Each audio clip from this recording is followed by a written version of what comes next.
Today we're going to be fixing a drywall hole in the ceiling, and what I'm doing here is measuring the size I want to make my square, which is 14 inches by 14 inches. We're going to transfer those measurements onto our piece of drywall here, and then we're going to use our carpenter's knife to cut it out, and then use that block that we just cut and place it around the hole, trace out the perimeter, and then make that cut accordingly. Now here I'm just trying to place the piece of drywall that I just cut into the hole to make sure it fits. And you can see that I've marked arrows on the roof and on the piece of drywall so that I know which direction the piece should be facing. And here I'm just making sure it sits nice and tight and doesn't have too many gaps in between, and it looks pretty good.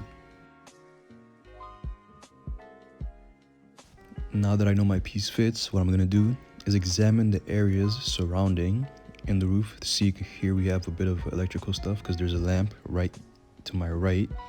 So what I'm doing here is just making sure that, I'm not too close to any pipes, as you can see right above there. And you see this piece of 2x4s that I have right here.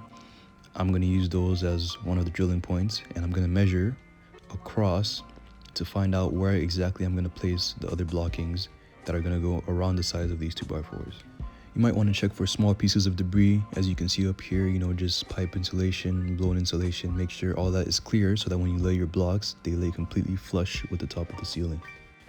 And here we measure the other side to see the length of a block going this way. We're going to move over to our wood shop here, make the marks, and cut our furring strips accordingly at 13 inches each. And this is what we're going to place in the ceiling. Here you can see me just testing it out, placing it where it's going to be. It's going to sit against the 2x4s like I said. And make sure it's not too close to the light on the right or to the pipes above. And that looks pretty good. So same thing applies for this side. And the most important thing, guys, is to make sure that it sits flush with the 2x4s, completely flush, or else once you screw in your nails, or your drywall screws rather, which are going to fit along these perimeters right here, if the blocking that you just placed is not flush with the 2x4s, once you place your drywall piece, it will not sit flush, or it will have a tilt. Here we're using fine thread drywall screws, which are about 1.25 inches, well, exactly 1.25 inches. You can see we have our drywall screws installed, so the blocking is sitting pretty snug, and it's not completely flush against the 2x4s, as you can see right here, but that's going to be fixed right away. And once that is completely fixed, we're going to just apply the drywall piece. The drywall piece is now on, and here I'm just running my fingers along the edges to make sure it is sitting flush with the roof, and that there's not too many gaps, but if there is smaller gaps, we will fill that in the next step. Right here we have our all-purpose drywall joint compound, our fiber fuse right here, which works pretty great for sealing.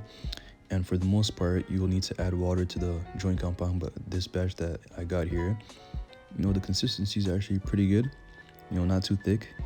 So we're just gonna start applying right away.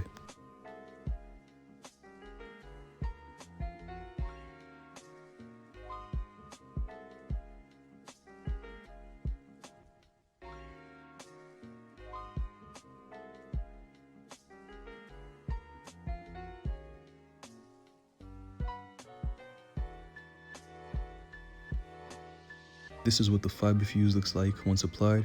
Not that hard to install. It snaps off extremely easily. You could just use your joint knife, whatever you want to call it, to snap it off, and it sits along the perimeter. Now we're just gonna apply another layer, wait for it to dry, and sand. Second layer done, and it looks pretty rough right now, guys, I know. So the next step we're gonna do is lay down some protective material, because it is a lot of dust when you sand. We have a light here to make it easier for us to see. Now that it's dried, we're going to use our sander, which is kind of like a paint sander, I guess, and we're just going to take off the excess. Sanding is now complete. This is our final product right here. Looks pretty smooth, and maybe the next task is this hole right here, but for now, thank you guys for watching, and on to the next one.